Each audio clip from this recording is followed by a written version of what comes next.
तेजस्वी यादव की जी। आईपी गुप्ता को एक समिति का अध्यक्ष बनाया जाए।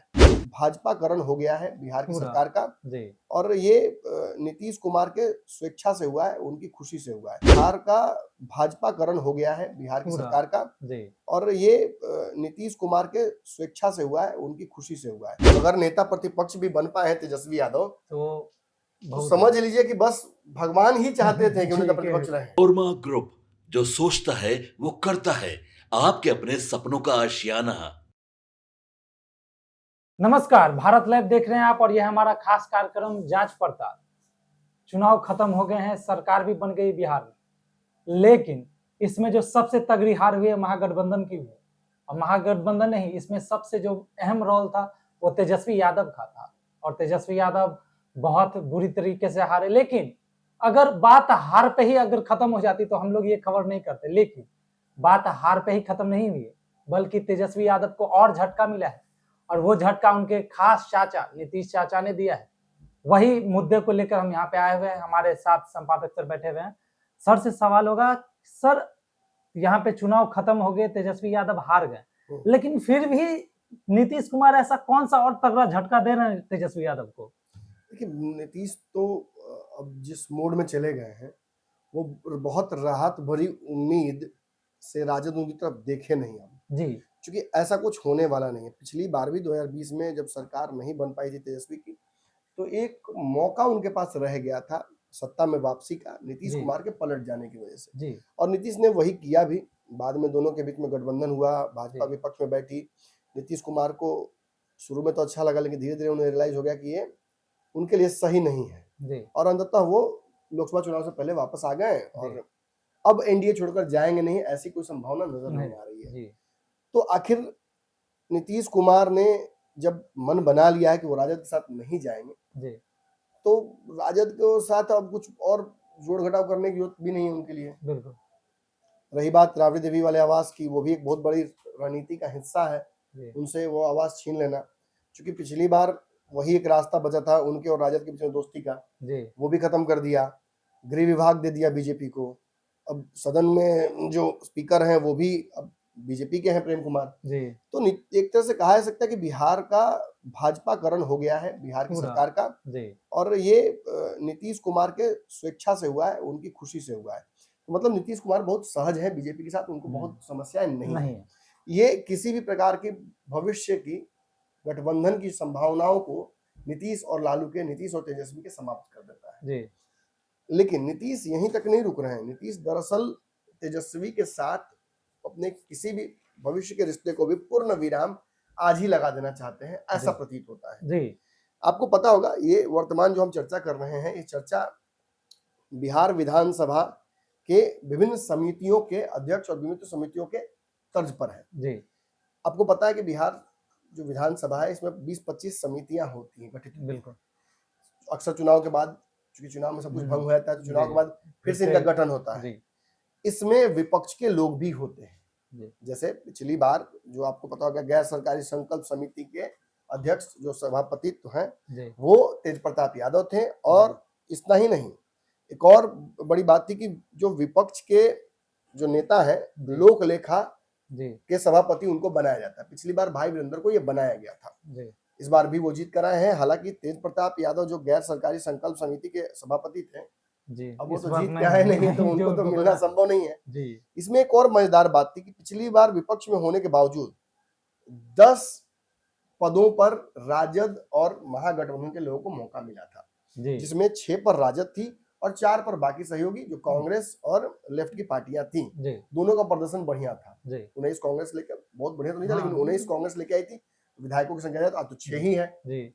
और लेफ्ट के पास भी 20 के पास 22 विधायक थे जी, सब मिला के। तो आखिर इतने विधायकों पर जब 25 में से 10 समितियां उनके पास थी, तो ये तो बड़ी संख्या है ना। बिल्कुल।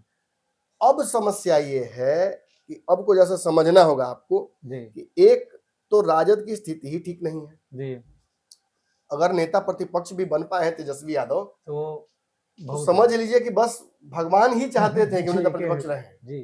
नहीं तो जो नियम है वो ये कहता है कि 25 से 1 भी कम हो जाता समाप्त, तो नेता प्रतिपक्ष भी नहीं रहते वो, जी। उसके लिए भी भाजपा या जदयू से सपोर्ट उनको मिलता, तब वो नेता प्रतिपक्ष बनते हैं। यानी अभी इसमें यानी किस्मत नेता काम कर गया इनका कि- किस्मत काम करके कि एक विधायक मात्र जो है वो जीत जी। जाने की वजह से। और वो भी बड़ा इंटरेस्टिंग है, ढाका, जहानाबाद, बोधगया, ये सारी सीटें वो 1000 के कम मार्जिन से जीते हैं। बहुत अगर लकी निकले इस इन बार। तीनों में से कोई भी एक सीट गड़बड़ा सकती थी या तीनों गड़बड़ा जाता, जी। तो तेजस्वी यादव नेता प्रतिपक्ष भी नहीं बन पाते। और इस बार तो नीतीश कुमार का जो लक्ष्य, जो लग रहा है इनके प्रति रवैया, जी। उसमें लगता नहीं कि नीतीश इनकी मदद उतना के लिए भी करते हैं। एक और जी। मजेदार बात बताते हैं कि यदि 25 में अगर मान लीजिए जहानाबाद, बोधगया में से दो जो 3 सीटें जीते हैं 1000 के मार्जिन से नीचे से, जी। उसमें से 2 अगर हार गए होते तो नेता प्रतिपक्ष बनते भी नहीं, भाजपा जदयू बना भी नहीं पाती। ये भी वो भी स्थिति नहीं थी। बना पाते वो भी नहीं बना पाती है, जी। संभव ही नहीं था। जी। एक आप इधर उधर कर सकते हैं, उससे ज्यादा नहीं कर सकते, कोई नहीं जी। करेगा। जी। मतलब तेजस्वी यादव और राजद की स्थिति सबसे बदतर हो गई है बिहार में। पूरे देश के विपक्ष में सबसे कमजोर अगर विपक्ष अब कोई है तो वो तेजस्वी यादव। पहले भी तेजस्वी थे। जी। नंबर नहीं बताता कि 80 को विधायक है तो बहुत मजबूत है। जी। तेजस्वी पहले भी भूसखोल थे, जी। पहले बिहार का विपक्ष भूसखोल था। ये तेजस्वी यादव एक बाहर से नेता आता है उठकर, प्रशांत किशोर, और बिहार के सारे सत्ता पक्ष के नेताओं को औकात याद दिलाता है। जी। और तेजस्वी यादव कुछ बोल ही नहीं पाते हैं। जी। बिहार में जितनी भी समस्याएं हुई हैं उनको छोड़कर इनको सबसे बड़ा मुद्दा एसआईआर लगता है। क्यों? जी। खुद भ्रष्टाचारी रहे हैं, जी। परिवार के कई सदस्यों पर भ्रष्टाचार का आरोप लगा हुआ है, जी। नैतिकता नहीं है इनके पास, जी। परिवारवाद के 1 नंबर के परिचायक हैं। तो ये ना नीतीश कुमार पर आरोप लगा सकते हैं, ना उपेंद्र कुशवाहा पे लगा सकते हैं, ना चिराग पासवान पे लगा सकते हैं, ना भाजपा पे लगा सकते हैं। एक ही बच्चा ये कहीं है, ये नहीं है, ना 3 में है, 13 में है। सारी समस्याओं में जी। ये स्वयं है। इनके पास कहीं भी नैतिकता नहीं है कि किसी भी बात पर ये सवाल खड़े कर सके। और अब जब से रोहिंग्या आचार्य वाला जो लफड़ा हुआ है, उसके बाद से तो परिवार वाली नैतिकता भी इनकी समाप्त ही हो गई है। तो सबसे बुरा दौर चल रहा है। 2010 में ऐसी स्थिति उत्पन्न हुई थी कि 22 इनके विधायक थे, नेता प्रतिपक्ष की कुर्सी भी नहीं मिल रही थी। अब ऐसा लगता है इससे इससे बुरा हो भी नहीं सकता तेजस्वी यादव के लिए। नहीं हो सकता है, जेल चल जाएंगे। इसकी संभावना भी प्रबल है जी। लेकिन देखिए अभी खेल यहाँ इतना ही नहीं है, अभी तो अपमानित होना नहीं। कहीं डायलॉग था कि अभी तो मुझे हमें और जलील होना है, अभी और जलील होना है जी। इसीलिए भाग गए हैं। याद है ना, हम परसों कहते हैं कि हो सकता है कि ये आए भी नहीं 5 दिन में। वही मैं बता रहा हूँ, एक बात समझिएगा दर्शकों, जो व्यक्ति, जो युवा नौकरी देंगे, घर घर में देंगे, दे दिया, जनता ने दे दिया उलट के। 5 दिन के शीतकालीन सत्र में जो व्यक्ति नहीं टिक पाया जी, वो 5 साल बिहार में टिकता मुख्यमंत्री बनने के बाद। बिहार वालों ने बिहार बचा लिया। बिल्कुल ऐसे व्यक्ति को मुख्यमंत्री बनाकर 5 साल में 3 साल वो सिंगापुर अमेरिका में रहता, वियतनाम में, और बाकी टाइम में यहाँ रहता तो वो मनुवाद, ब्राह्मणवाद, फलनावाद, चिल्लावाद, कुछ न कुछ बिहार की सारी समस्याओं का श्रेय किसी न किसी जाति को दे देता जी, कि इनके वजह से हुआ है। अरे नीतीश कुमार जी बिगाड़ के गए हैं बिहार, इसलिए हमसे नहीं हो पा रहा है। ये बेशर्मी है। और अभी तो और कह रहे हैं ना जलील होना बाकी है। देखिए दरअसल जो 20-25 समितियां बननी है उसमें इस बार इनके खाते में क्या आ सकता है ये जान लेते हैं। बिल्कुल ये संख्या के आधार पर विधायकों के तय होता है। 2 से अधिक किसी भी स्थिति में 25 विधायकों पर इनको कोई समिति मिलने नहीं जा रही है। मतलब 2 भी हो सकता है, 1 भी हो सकता है। लेकिन मुझे लगता है कि भाजपा और नीतीश कुमार जिस तरह से सबने इनको मौका दिया था, प्रेम कुमार को कल भी जब सामने किया गया था तो इनको बुलाया गया था, तो आई थिंक कि नीतीश कुमार इनको 2 जरूर देंगे। संख्या के आधार पर जस्टिफाई भी हो जाएगा। फिर 2 समितियां इनको मिल सकती हैं, लेकिन 2 से आगे कहीं नंबर बढ़ नहीं रहा है। अब इसमें एक पेच ये है कि कांग्रेस के 6 विधायक हैं, लेफ्ट के 3 हैं और आईपी गुप्ता 1 है। अब एक मजेदार बात बताता हूं आपको जी। ये चाहते हैं तेजस्वी यादव कि आईपी गुप्ता को एक समिति का अध्यक्ष बनाया जाए।